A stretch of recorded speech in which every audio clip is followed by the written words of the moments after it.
Today on the podcast, we ask, what should we feed the children? Is there a children's menu? What should we give them? I don't know. Tofu Twizzler, anyone?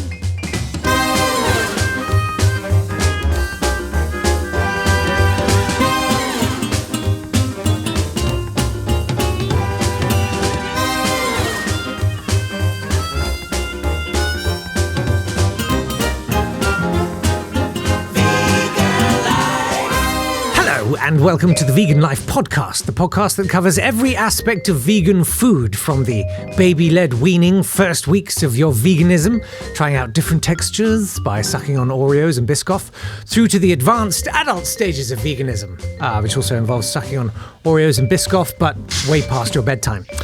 Today's podcast is an important one. I believe that children are our future. No disrespect to Whitney Houston, but that's pretty obvious given cellular degeneration and the linearity of time. But children and veganism can be fraught with issues, from picky eating to social pressures. Birthday cake, anyone?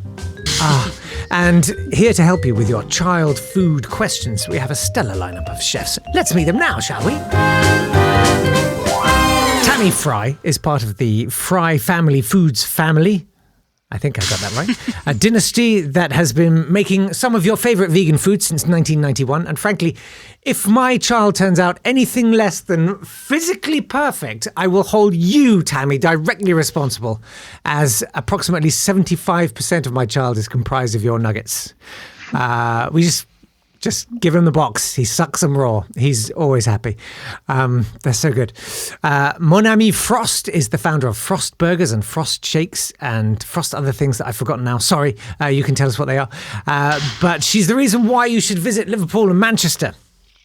And Jade Crawford is head chef at Forest Green Rovers, which is the most exciting discovery ever, because now I can be interested in football, which I never thought I would be or could be, but this is the team I'm going to support from now for forever. Jay, just very quickly, tell us about Forest Green Rovers.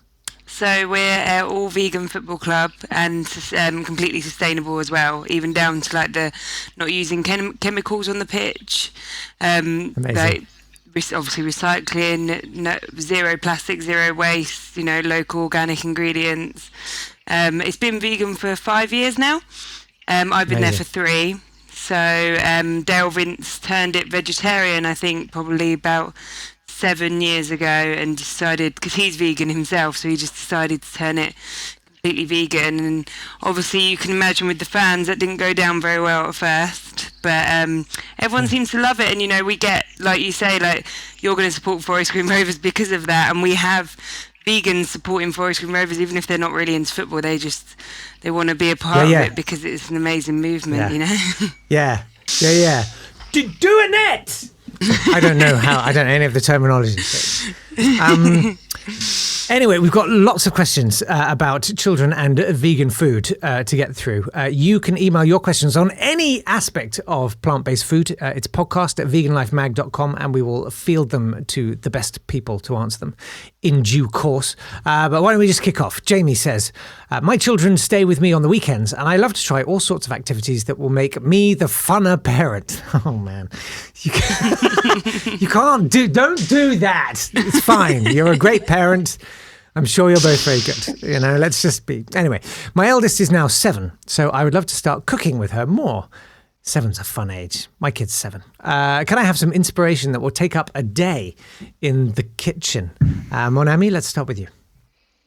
I don't know, I think I feel like kids as well, like if you're having trouble like with them eating like something, because kids are fussy, like most kids are fussy, and I think like cooking with them is like the way how to get them to eat things, and also like get them like involved, and it's so much more fun. Like it's always obviously the easiest thing, like cookies. Like that was my daughter's favorite thing to make, was like cookies and anything baked, cupcakes or things like that, and like just decorating them, and that was the fun part. Also like pizzas is really fun, just anything dough where you can get your hands in, like where kids can get their hands in and just like kind of have their imagination run wild. Especially with pizzas, you can make like funny faces and all that. Like And that's I think that's the best what you could do, like with the time, and to make it fun, like if that's what you're going for. Yeah. I mean, as they get older, they might move on from funny faces to the kind of pizzas you wouldn't want to show their grandparents. But I think I might get anything dough as a tattoo. Sounds really good. Tammy, what about you? What do you do with your kids? I've got 2 boys, so they're not into the kitchen that much. They're more outdoorsy, but we used to do bliss balls, and I had a bit of a production line with them. And because what's a bliss ball? Just those balls made with dates, and you can add protein, and it's a great way to hide some good ingredients as well, because they don't really know what's in there. So I would mix it up, and then I would give them the whole batch, and then they would just stand rolling them, and there would be competitions about who could make the biggest one or the smallest one. And I had various dipping trays where they could dip them in chia seeds or desiccated coconut, and that would keep things interesting for a while. I mean, it held the attention of boys for just about 30 minutes, which was great. That's good going. Yeah. So I'm not sure it would fill a whole day. And then, like Monami said, food are noughts and crosses with vegetables and rainbow wraps and Jenga towers. Just playing with food. And, oh my God, carrot stick Jenga. Why have I never done that? And nugget bugs. We used to use a lot of our Fry's products, and they would make bugs out of like the nuggets and worms out of the hot dogs, and just, making interesting things that kids have fun with. Is that crossing a vegan line? Turning it into a bug. Jade, what about you? You cook for footballers, and I don't mean in any way to be pejorative, but some of them are quite young, I dare say. say not much of a difference.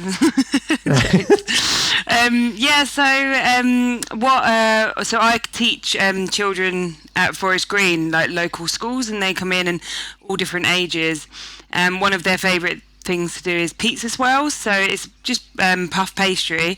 You can make the pastry, or you can just buy shop bought, and then you just make like tomato puree, vegan cheese, roll them up. They love rolling them up, cutting them. You can like make loads of different shapes. You can make swirls and stuff like that. Like fruit kebabs if they're young, but obviously be careful of the spiky stick. Just like simple things like that keep them interested. And obviously, like you say, like colourful things, like anything that like keeps their imagination going. Making fruit lollies with blended fruit. So obviously it's like it's basically a smoothie, but you can freeze it, and it's like an ice lolly. There's actually a really good book that I use with my nieces, and it's called The Help Yourself Cookbook for Kids by I think it's Ruby Roth, and that's got loads of different really simple recipes for children in there. So that's a good one to get. That's a great suggestion. Jess says, my little girl is so fussy. How can I get more vegetables into her food without her realizing? Tammy, I mean, what did you manage to slip into these bliss balls? I think just berries and green powders. I use smoothies as well. So as soon as you're chopping things up, smoothies are great because you can add spinach, you can add blueberries or wild blueberries, you can add cinnamon, turmeric, black pepper, all sorts of ingredients into a smoothie and hide it. And I usually tell people to hide that with cinnamon and nut butter because it hides those tastes, that they're really good at hiding greens. So that's my little trick. My kids have no idea that they're getting heaps of spinach in their smoothie. And then batch cooking is a favorite of mine. So, hiding a lot of vegetables in there by just chopping it in a food processor and then adding it as a base to any batch cook, like a bean chili can contain celery and courgettes and carrots and tomatoes and all sorts of beautiful vegetables that you wouldn't know are there. And the kids they love that kind of food. But if I think they saw everything laid out, they might not eat it. Yeah. Jade, what about you? Do you have any stealthy?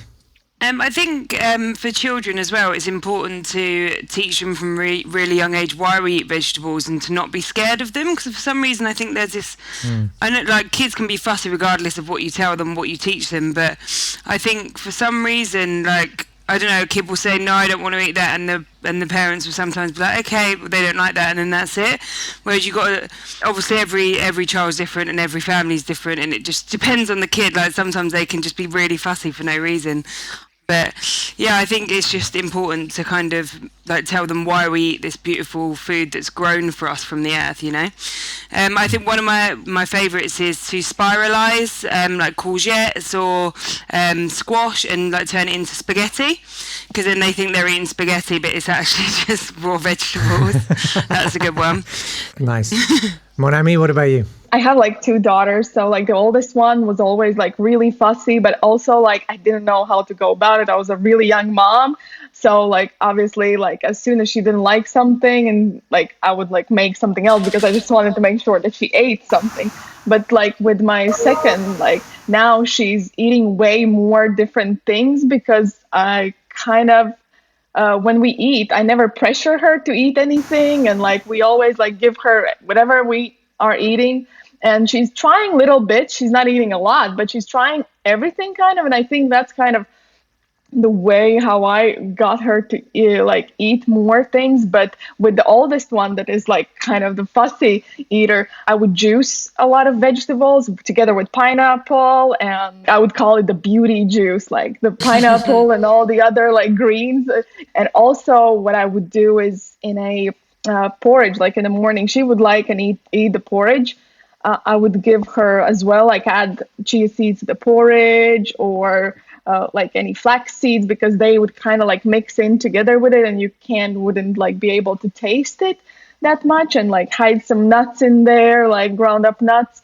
And that's the best way I could like get her to slowly like transition and get her to eat a little bit more veggies. But she would always love eating like raw veggies, just like on the side. She wouldn't like mix stuff and such and cooked like veggies, but she would always like eat abundance. I could put like a massive bowl of just like different kind of raw like veggies, and she would like be happy to smash them. But yeah, kids I think are like a non-Newtonian fluid. They're like oobleck, you know, when you mix up corn flour and water, where, you know, if you punch it, it's rock hard.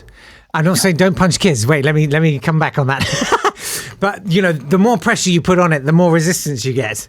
Whereas if you sort of just sink your fingers in gently, it's absolutely fine. And I mean, I'm verging into giving parenting advice now, which is a terrible idea. But, you know, we found like the more we sort of pressured my kid into eating something, the more resistance you'd get. Whereas, like you say, if you just kind of leave it around, he'd sort of give it a go. My top tip for like a kid that you can't get green vegetables into, I would say try kale chips.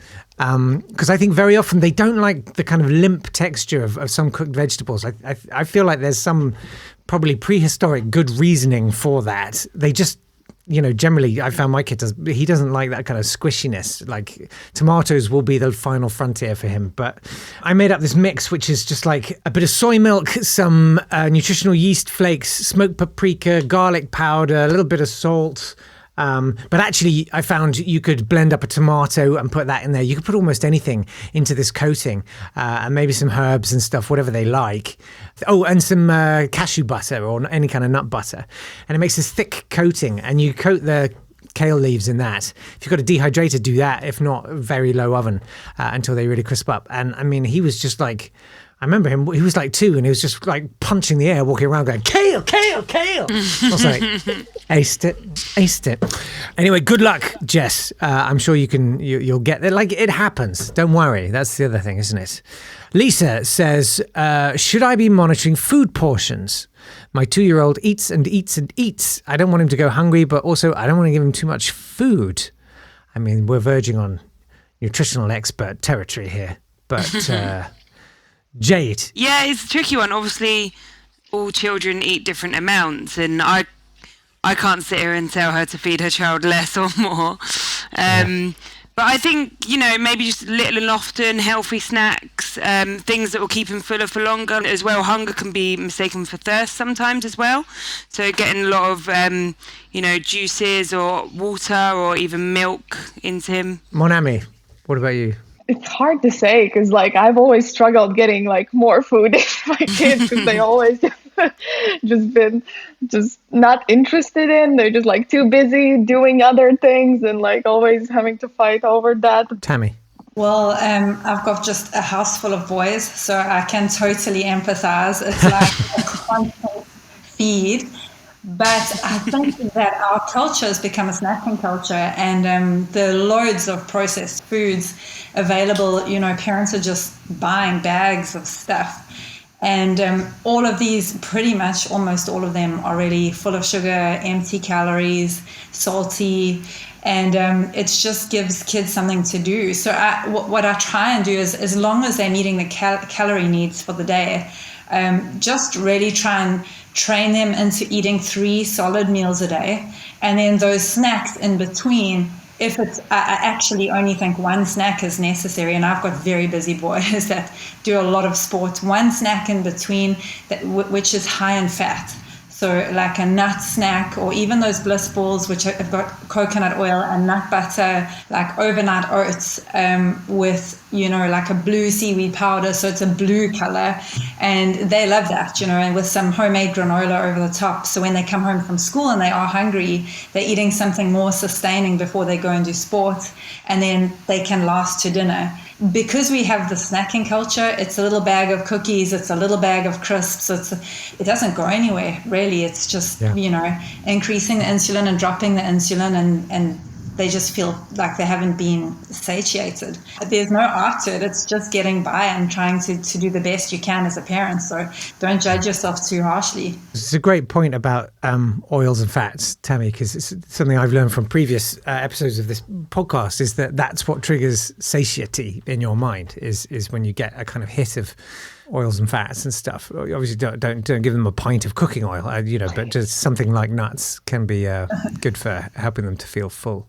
I mean, Lisa, as long as your kid's in a good sort of healthy weight range, you know, I'm sure it's fine. I don't know. I'm not a nutritionist. I'm the idiot in the middle. Right.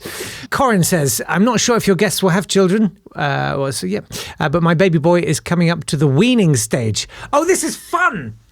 Corin says, I'm panicking, thinking, what the heck do I feed my son every day? Can I have some weaning recipes, please? Oh, yeah, this is the best bit. This is like taking them on a whole adventure, isn't it?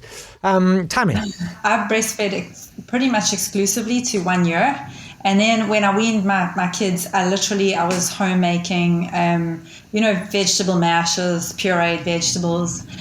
Started with vegetables before I went to fruit, because fruits are sweeter. So once they've had pureed apple, it's quite difficult to go to, you know, pureed butternut and courgette. So I started with the vegetables before I introduced the sweeter foods. I actually, because we have a plant-based meat company, my children were, you know, having the fries mince, for example, or the hot dog. And as soon as, you know, at about 14 months, I would be adding that into that, obviously mashing it, so just putting it into the food processor with everything else, so they were getting a protein. That's how I went about it, and it seemed to work fine. My kids are strong and healthy. Yeah, I bet. Jade? I'm pregnant, but I haven't actually got any kids of my own, so I'm not speaking from experience. But what my sister did was, you know, they'd make their own food, and then they just have some on the side in a little bowl for the baby. So to have like carrot, you know, raw vegetables like carrot sticks that they can just chew on. You know, like puree veg, to make sure they're actually getting it in, because obviously it can take them about an hour to just chew on a carrot if it's hard. But if you don't, you know, like just little things of what you're eating. Like, you don't have to go to like mad extremes to make their food so much different to yours, because if you're eating healthy, then they can just eat what you're eating. Especially with vegan food, you know, like you could like roast them up some chickpeas, and they can just like munch on those, and they're really, really tasty as well. I'd urge a little bit of caution with that, just in terms of choking stuff. Yeah, like same with grapes. Like if you were to have grapes, you like cut them in half as well. My top tip actually for that would be, we used I think they're called a mesh feeder. There's various companies that make them, but it's a great thing. It's like, if you can imagine like the handle of a pacifier, but instead of the kind of rubber teat, you've got like a little mesh bag. And so you can put stuff like mango or grapes or even chickpeas, I guess, into that. And it kind of holds the solid. and they can suck on the kind of mesh and they can work it with their gums and stuff. But there's no danger then of anything choking them. And we had a great time with that. Yeah, Monami. We used as well like those little like mesh things for like fruit, but that was like a little bit later on. Like I started like with the baby-led weaning, basically giving like bigger chunks, but like still like kind of avocado slice in a thinner slice, but like for them to be able to like take with hands. And the first thing I gave was like avocado, like because it has like really good fats and it's just like a great soup, basically superfood. Like, and she just would go crazy for it, and she would eat avocado for like a week maybe only. And I started with like little, like so she would get like used to like different kinds of not meshing it all together, but like having it all separate, like, and then like I would start making maybe like putting together like a different kinds of veggies, and then slowly, like when she would like know already avocado, I would put like a little side of like something else, and she would be like eating avocado, but then it would be like giving her like the curiosity of like seeing something else and maybe trying it a little bit and see if she likes it, and then like slowly adding more little bits in like of new things to not kind of over pressure as well. And like the baby-led weaning like really worked well for us as well. Like we would make the stuff that we ate ourselves, just like without salt and such, and just like put it on the side for her, like just make it all easier as well. And she would have fun eating it all herself and trying to hold it. Obviously, you need to make sure that you're always supervising when they're eating. They would mash things together themselves, like while they're eating all of it. And it was just really fun and also easy for like not having to worry and make a completely different thing and like blend and puree, and also like it like helps them like figure it all themselves out. And like she really quickly started also eating with a spoon herself, and like didn't have to like worry about like constantly having to sit with her and like feed her. I don't really remember pureeing stuff. I was probably a terrible parent, but he liked the different textures. Like I remember, like a head, like a broccoli stalk that he could just gum on, and they enjoy kind of exploring the different textures and stuff. But obviously, do always be careful. But and also don't fear the mess. Yeah, like exactly. It's going to be a really messy time, okay? But it's going to pass. Just let go, okay? Because they are going to make one hell of a mess. It's going to be like curry done in pureed carrot. I think that's one of the reasons why my first daughter as well was kind of a little bit fussier, because I was always worried about the mess, and I would give her like simple things that wouldn't make such a mess. And like now, like since having my second, like I was researching more and thinking of ways how to make sure that she eats, and it was all about like making like being okay with the mess, and just like it's really messy, but it's worth it. My top tip, the breakfast ice cream, a really useful thing if you like, because you never have that much time. Once they start weaning, they get hungry, and they're hungry now. I discovered flaked rice, which you could cook up with a bit of plant milk, and it basically makes rice pudding. But it's fast, it takes like 5 minutes or something. And then to cool it, I'd mash banana and mix that in with it. And then I'd add maybe some frozen raspberries. And man, he hoovered that stuff up. He loved it. And again, you could slip in, whatever you wanted into that. Good luck, Corinne, but enjoy it and embrace the mess. I kind of missed that time, actually. That was really fun. Stacey says, this is more for me than for my children. Hey, that's all right. But I'm a full-time working mum. I don't have time to go to the gym or exercise. I hear you. So I'd love to start eating healthy, but I don't have time to meal prep or cook everything from scratch. Do you have a quick dinner I can cook that's also healthy for me and my family?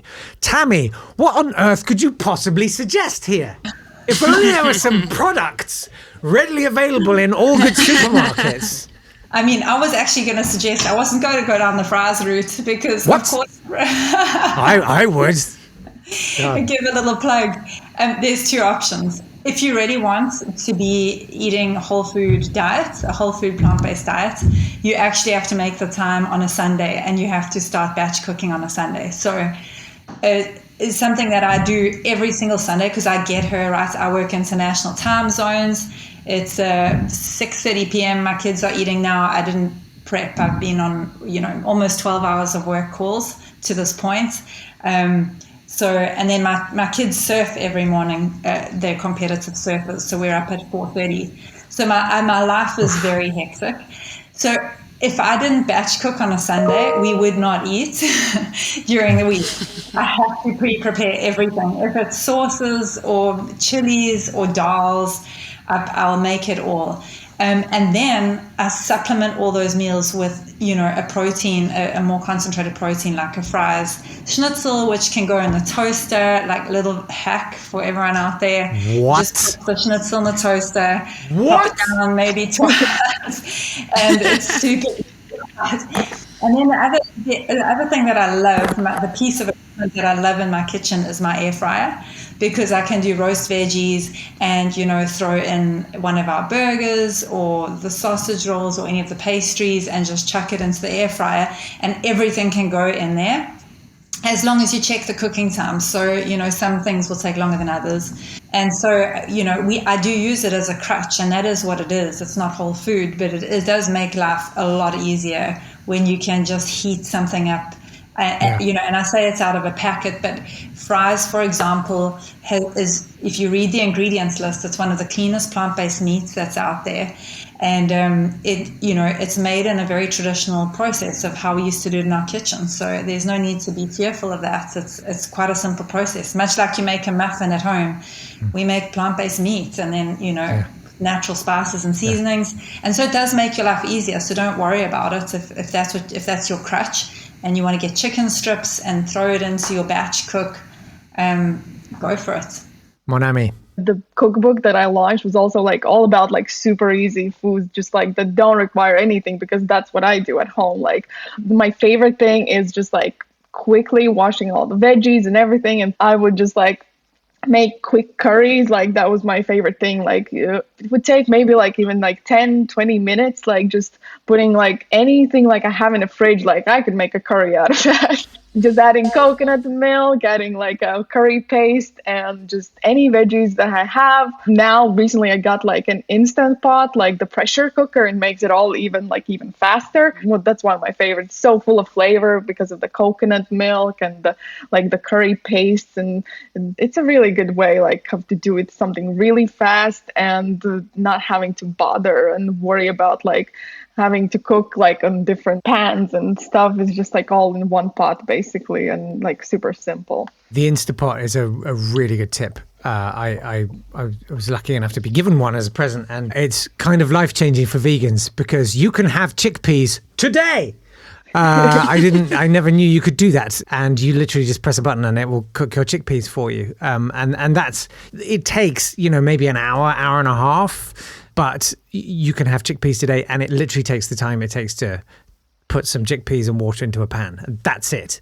I actually did this yesterday, and I did a really nice, I learned about this in Galicia in northern Spain. It's a flavor combination that's really good. So I chucked chickpeas in and water, and I added a little bit of celery salt, but then I added some cloves of garlic, some bay leaves, and a pinch of cloves, ground cloves, and some rosemary. Tastes amazing. Kind of permeates the chickpeas as they cook, and tastes really good. My kid loves chickpeas with pesto. He'll just hoover that stuff up. Pesto is a really good. They'll take anything with pesto on it. Or my kid will. I don't know if it's just him. But Jade, what about you? One pot meal's always the way forward. Slow cookers as well. Like if you're going to work, you can just stick it on in the morning, and it'll be done by the time you get home, nice and easy. Just you can just fill your go food shop and fill your fridge with vegetables, and if you're into plant-based meats, or even obviously you want to stick some proteins in there. So chickpeas, any sort of bean, legume, you can stick them all in one pot and it'll be done by the time you get home. Or a curry you can whip up in 30 minutes. Frozen peas and sweet corn also are your friend. If you boil up, this is a Nigella recipe, it's so easy. If you boil up lots of peas in boiling water, add some stock and blend it, you've got a really nice soup. And there's nothing wrong with some wholemeal toast with that as a hearty kind of meal. Also a sweet corn chowder. I do the same thing basically, but add coconut milk powder. Watch for those because a lot of them have skim milk in them for some reason. And I'd also say, like, if your kids aren't getting on with the kind of stews, curries thing, roast vegetables, like just chop them up. And you can do it so roughly. Any vegetables, just drizzle them in olive oil and any other flavoring you want and some salt and just roast them because all it takes is the time to chop the vegetables, which can have, I've had those days where you're like, I cannot scrub another carrot today. I cannot. But that's pretty quick and it's tasty stuff. Best roasted veg. Good luck, Stacey. Yeah. We feel you. Also, last note was with the slow cookers. I know you don't do kidney beans in slow cookers because I think it doesn't have a high enough pressure or cooking thing to kill off the toxins. Kidney beans you can do in a pressure cooker, but not a slow cooker. That's my top tip for staying alive. You're welcome. It's time for us to ask the question that has haunted personkind through the eons. What do you do? What do you do with tofu? Yes. What do you do with tofu? This is a running question that we ask every episode. It doesn't have to be to do with the theme of the episode. It's just, what do you do with a pack of tofu? Because I'm always interested. Jade, let's start with you. I love tofu so much. So my favourite thing, I think, I actually really love the smoked tofu. That's my favourite. And I love scrambling it. So for breakfast, I think with that tofu, because it's already got a lot of flavour, you don't need to do loads to it. That's why I love it so much. I like dicing it up and putting loads of spices on it. I made like a tandoori tofu the other day with a salad, which was really, really good. How did you do that? How'd you do a tofu? How did you do a tandoori tofu? I literally just diced it up, put it in a bowl, put some paprika, some garam masala, some coriander, chili, and just mixed it up, put a little bit of oil and then fried it with a bit of salt on top. And it was just literally, it was so tasty. And at work, I love like battering and breading and doing it with a katsu curry as well. That's really good. Just anything like tofu is just so good. I love it. Monami, what about you? Yeah, I love tofu. Like, definitely my favorite, like, recent thing is what I do is, just scrambled simple as well for kids. Like my kids love scrambled tofu and just tofu in general. Like, my little one, just could, like, even, like, the raw, like, tofu, which is actually not really raw, but, like, before we even scramble it, she's, like, seasoned, like, tofu and just, like, grabs it and just, like, eats it on its own. And yeah, like, usually make it with just like turmeric, like nutritional yeast, and like the kala namak, like the black salt. And it tastes so freaking good. And what I love is adding it to like ramens. I love ramen, making ramen at home, like trying to kind of perfect my ramen, and like just like simple, like just kind of blanched tofu in the ramen is like super. Just like so tasty. Tofu is amazing. Yeah. And like if like I can get like time to like batter it and like make it, like I would love like a sweet and sour tofu, like a crispy sweet and sour tofu. That was so freaking good. So yeah, tofu is just like, I'm like, I want to eat. See all three of you just hungry. In this happy little rapture over tofu. Tammy, what do you do with tofu? I want to hear them keep talking. Keep going. Something that I grew up with were egg mayo sandwiches. And making egg mayo with tofu, it tastes, I would say it tastes exactly like the old egg mayo that I grew up having. And making toasties with egg mayo. It's just difficult for sandwiches for children. I find it quite challenging to find new and interesting ways of making sandwiches. Skewering the tofu, marinating and putting onto skewers and putting on the barbecues, and that's just a cool way, with some vegetables. It's always good. Hey, we've had some suggestions for what people do with tofu from some listeners. Thanks so much. It's podcast at veganlifemag.com. I want to know what you do with tofu. Vegan Helen says, put it in curry, scramble it, make it into tofu jerky. It all depends on how lazy I'm feeling. I want to make tofu jerky. I haven't done that yet. I've got a dehydrator. There's no excuse. I need to do it. And JR Sophia says, freeze it. There we go. It also makes for amazingly creamy salad dressing. Oh, I could imagine that. A silken tofu thing with some garlic powder maybe. Oh, wow. And Esther says, cube it. Coat it in corn flour mixed with your chosen seasoning. Leave it to sit for 10 minutes. Then deep fry in rapeseed oil until golden. Or just eat it straight from the packet. Brilliant. I'm with you, Esther. Let's get back to your questions. It's podcast@veganlifemag.com if you've got a question on any aspect of vegan food preparation. Hi, Jake and panel. My daughter, Annabelle, has recently wanted to go vegan after finding out her friend is. And this podcast has been such a big help for me. Oh, that's lovely. Could I please have some lunchbox inspiration, as there are only so many corn ham sandwiches I can make for her? Becca, I hear you. It's funny, Tammy, you literally just said the difficulty of finding new sandwiches. Lunchboxes, I really want your input on this because I'm running out of options now. What I mean is I've given my child the same sandwich for about 9 months. Tammy... Oh, I mean, yes. We've got our chipolata, small mini sausages that I put in with barbecue dipping sauce, thermos flasks. I mean, if you don't have a thermos flask and you're a mum, you need to get one, because I know where you guys come from, it's freezing. So I can imagine that like a home cooked warm meal, like spag bol, would be so good for a child to have at school, and at least it's filling. It's a lot more filling than just snacky things in a lunchbox. I love the Indian culture of, you get your tiffin and your cooked meal, for lunch, which is really nice. So having brown rice, and I do a tofu rice, like nasi goreng using tofu, and the kids love taking that in the thermos. And all the other parents, I end up getting text messages saying, what did you put in the kids' lunchbox? Because my kids all want that. So okay, I got my pen out now. Oh, no, hang on. I got my pen out now. Tell me how you do your nasi goreng. I've actually got it in my cookbook as well. So the cookbook I've just launched with tofu, and it's one of our favorites. I also add nuts to it. So things that really make it filling.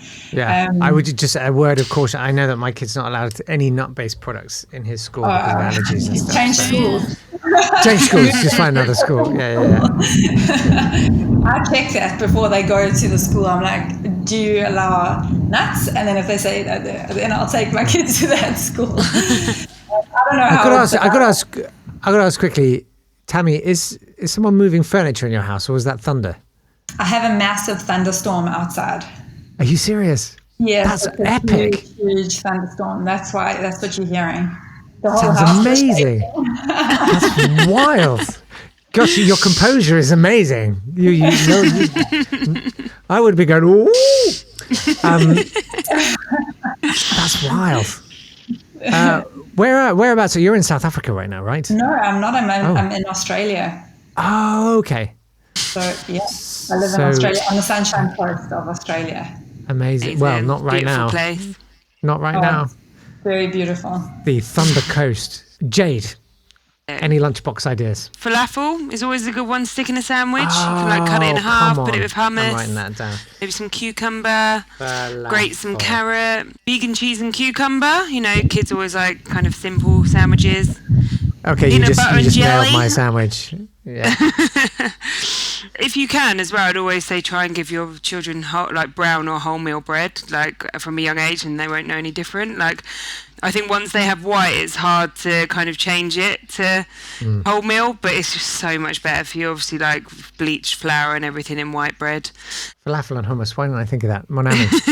Just raw vegetables, I put always find it hard to figure out how I would able to put a nice proper meal in her lunchbox, or just a thermos would be good. Now we sometimes put as well a yogurt cup in with her lunch as well. That's an easy, a quick thing to do in the morning, a sandwich, a yogurt. Sometimes when we make sushi at home, we make lazy sushi, and sticky rice as well is kind of easy, and it's good cold. And then I would put it in little seaweed thins with just some avocado, and fill up her lunchbox with that. And it's quite simple and quick with leftovers. And yeah, like pasta salads also work well because like if like you don't want like warm and like it's harder for you with pasta is like a good one. We wish Annabelle well with her vegan quest, Becca. I know that you sound like a very supportive mother. So well done, you. You're doing great. Hannah says, are there any plant-based milks that don't cost that much but still give the same fat and calcium? Oh, that's a good question. Jade? Supermarkets do their own kind of brand that are a bit cheaper, and if you are looking for calcium and iron, go with like almond milk as well, and they definitely do own brands of that. So yeah, I think there will be. Yeah, you just need to kind of check. I'm a sucker for Oatly in my tea, so I can't not. It's not. There's nothing else is the same. I don't think. Monami, what plant-based milks do you use?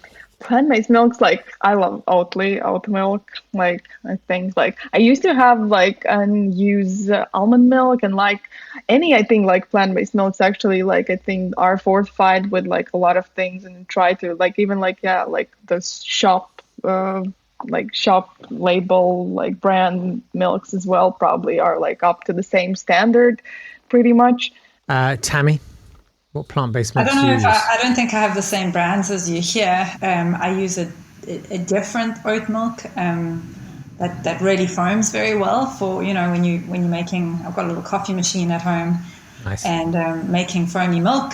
And bonsai. Bonsai is a great one for coffee too. Especially for new vegans, I think they struggle. Like their one thing is what I'm going to put in my coffee, and soy is. I think soy's got the least different flavor. So it's cardboardy flavor. Yeah. Yeah, it's a nice one to start because it's like an easy intro to plant-based milks. I sometimes use almond milk, but I've started to use less and less almond milk because of the impacts on the bees. I vary it. I just depending on what I think, and I think that you get to that stage as a vegan. If you're a new vegan or you're just starting out, then just try one or two. And as Jade rightly said, they're all fortified. In fact, most plant-based foods are fortified, so that you don't really have to worry too much. The manufacturers have taken care of it for you. You definitely won't lack calcium if you go into a vegan diet. There's plenty of sources, and if you're eating diverse greens and legumes, you're getting enough calcium in your diet, most probably. That's a top tip. If you want to do super cheap plant-based milk, I think it's like 1 cup of oats, maybe 3-4 cups of water, soak them for half an hour, blend them, get an old sock, pour it in, and squeeze it out. I mean, a muslin or a cheesecloth is I mean, it does impart a certain flavour, an old sock, little depth, but that's about as cheap as you can get.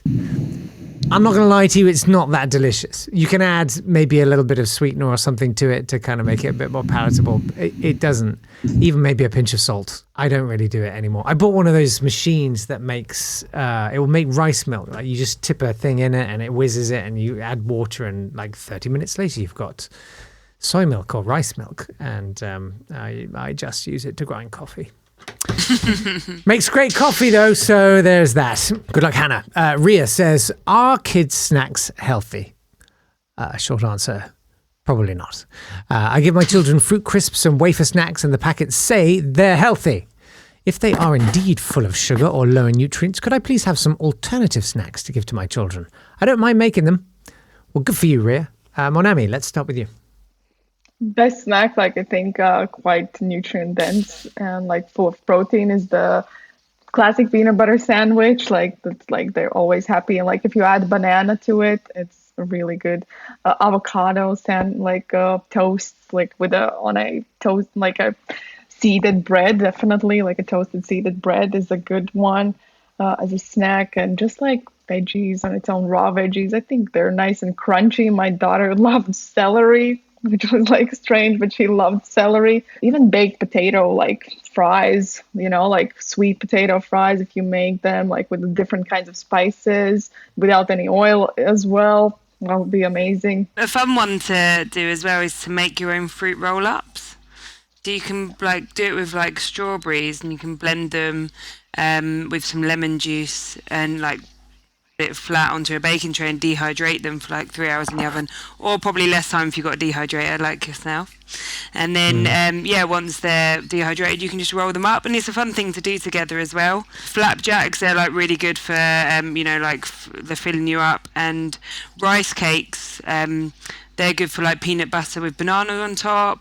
Children's, you think, it's for children, so it must be healthy, right? But it's not. Like, manufacturers will put loads of sugar in there so that your kids want more and more and more of it, and it's not good for them. So best to make your own if you can.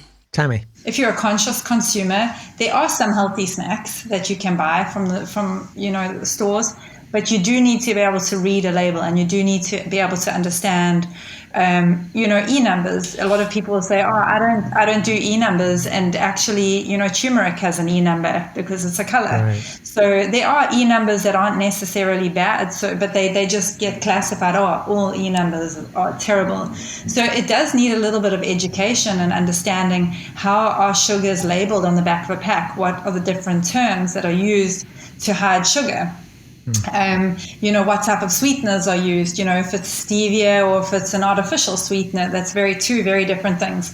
I think very often you'll see a product that says 100% fruit, and you kind of think, well, that's got to be good. That's got to be good. But actually, once you suck all the moisture, if you take all the water out of fruit, you've got pretty much sugar. Like, it's fructose sugar, but it's still kind of sugar, and kids can pack down a lot of it. A bunch of grapes compared to a handful of raisins. It's actually calorifically, it's getting up there. That said, if you have a dehydrator, make your own banana chips, because wow, there's nothing. If you have ripe bananas, it's transformatively different. They taste like toffee. I'd say as a top tip, this isn't sort of, you can't really walk around with this in your pocket, but custard. I know that sounds mad, but we have custard powder in the UK, Bird's custard powder, which is vegan. A lot of people don't realise that, but I didn't realise that till the other day, actually. Alfred Bird, he developed it because his wife couldn't eat eggs, but loved custards. So it's vegan. It's basically corn flour with stuff in it. But it tastes amazing. You can make it with plant milk, and it tastes really good. I've started using it with a sweetener called Natvia, which I would put in a strong recommendation for if you haven't tried it. I cannot taste the difference between that and sugar, and it's stevia. With every other stevia product, I can taste it. It's got that slightly almost metallic, kind of slightly weird note to it that I don't like, if I'm honest. It just doesn't kind of chime quite right with me. But this Natvia, apparently, I am not being paid by Natvia, but it's really good. They use only the very youngest, freshest leaves, and it just, honestly, it tastes like sugar. So if you make custard with that, there's very little bad in that. But as I say, hard to transport in a pocket. I would recommend some sort of container. Jake, another great sweetener is a monk fruit. That's the one I'm using for baking, and it's incredible. It doesn't have any of that stevia flavor. So monk fruit, it's monk just fruit, starting to make its way into mainstream retail now. Before, it was really something you'd have to go to the health shop for. But is monk fruit? This is an actual fruit or a brand? It's a fruit, but the taste of the sweetness is calorie free. Next question, and I love this question, and I think it's probably the most important question of this whole podcast. Amy says, I would like some advice on how I'm going to have the conversation with my children when they're old enough about why they don't eat meat or dairy and their friends do. Could I have some advice on how to tackle this subject, please? It's a really great question. Thanks so much for this one, Amy, because I think it's an important one. Monami. From the very start, we just started just by simple things that children understand, is that we don't want to hurt animals, and that is what we were eating, and we now realize that. And when we're talking about other kids and how why they are eating and why we're not eating, is because we're just talking about how they don't have that information maybe now yet. They just don't know, that's why they're eating, and they're doing what they can, and their parents are doing what they can, but they haven't reached that information. Jade. Just talk to them about it from the moment they can communicate. I remember I was in the supermarket with my sister. My youngest niece was 2, and she pointed at the milk and she was like, "We don't drink that. That makes cows sad." Obviously, they'll grow up and they'll make their own decisions, but it's not about we're doing this because I want to do it. We're doing this for, compassion, for we love animals. Don't shy away from the subject. Just, and it's not a bad thing to be different because you're doing it for a good reason. Tammy, I think because you must have been quite a pioneer with this, right? Yeah, I mean, I was born vegetarian, so I think. But then I had a very, my father was an avid meat eater.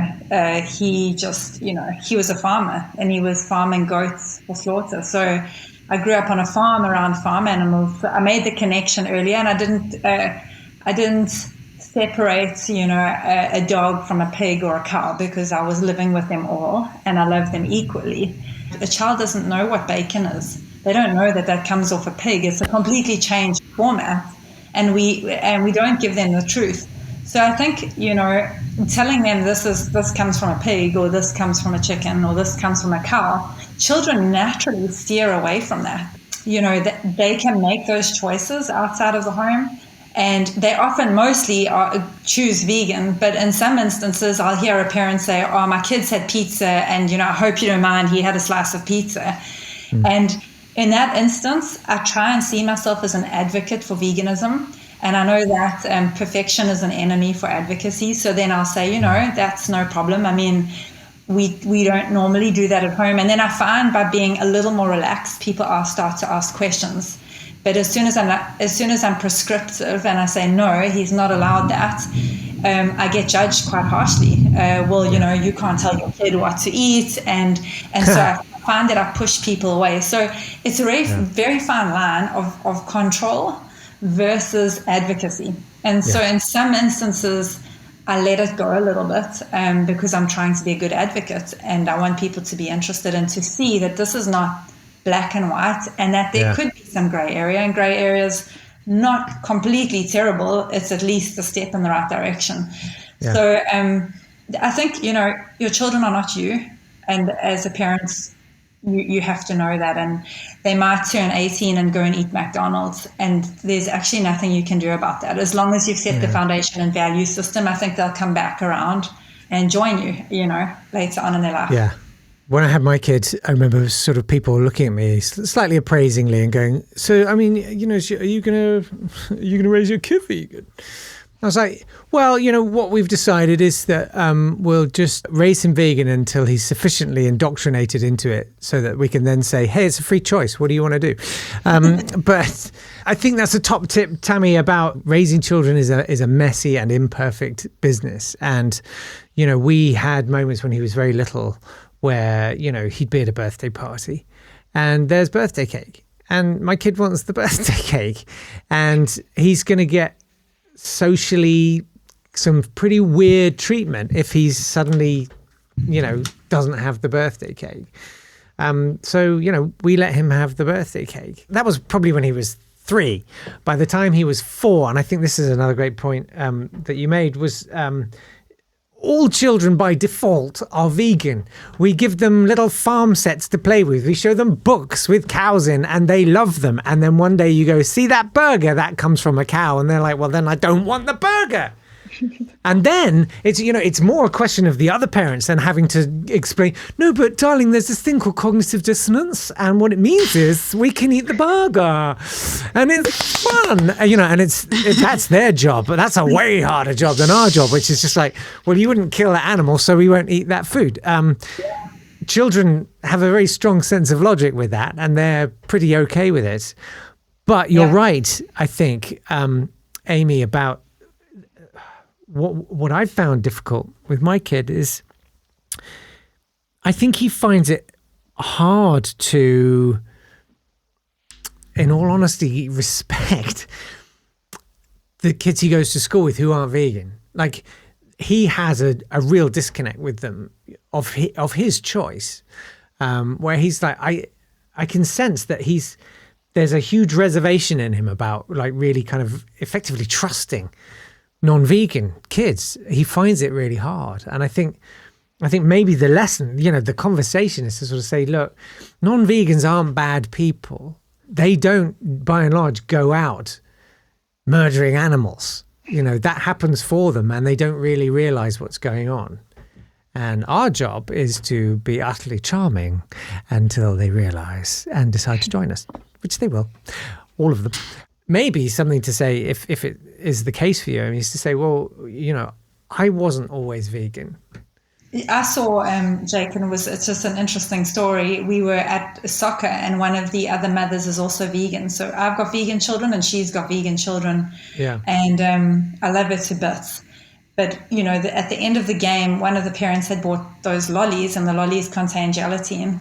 And all the kids, they must have been 5 or 6 years old, and they all lined up to get one of these lollies. Now, it's small, and so I held my mouth, and I let my son have one of these lollies. And I thought, well, this is something we can discuss later on. We can talk about it.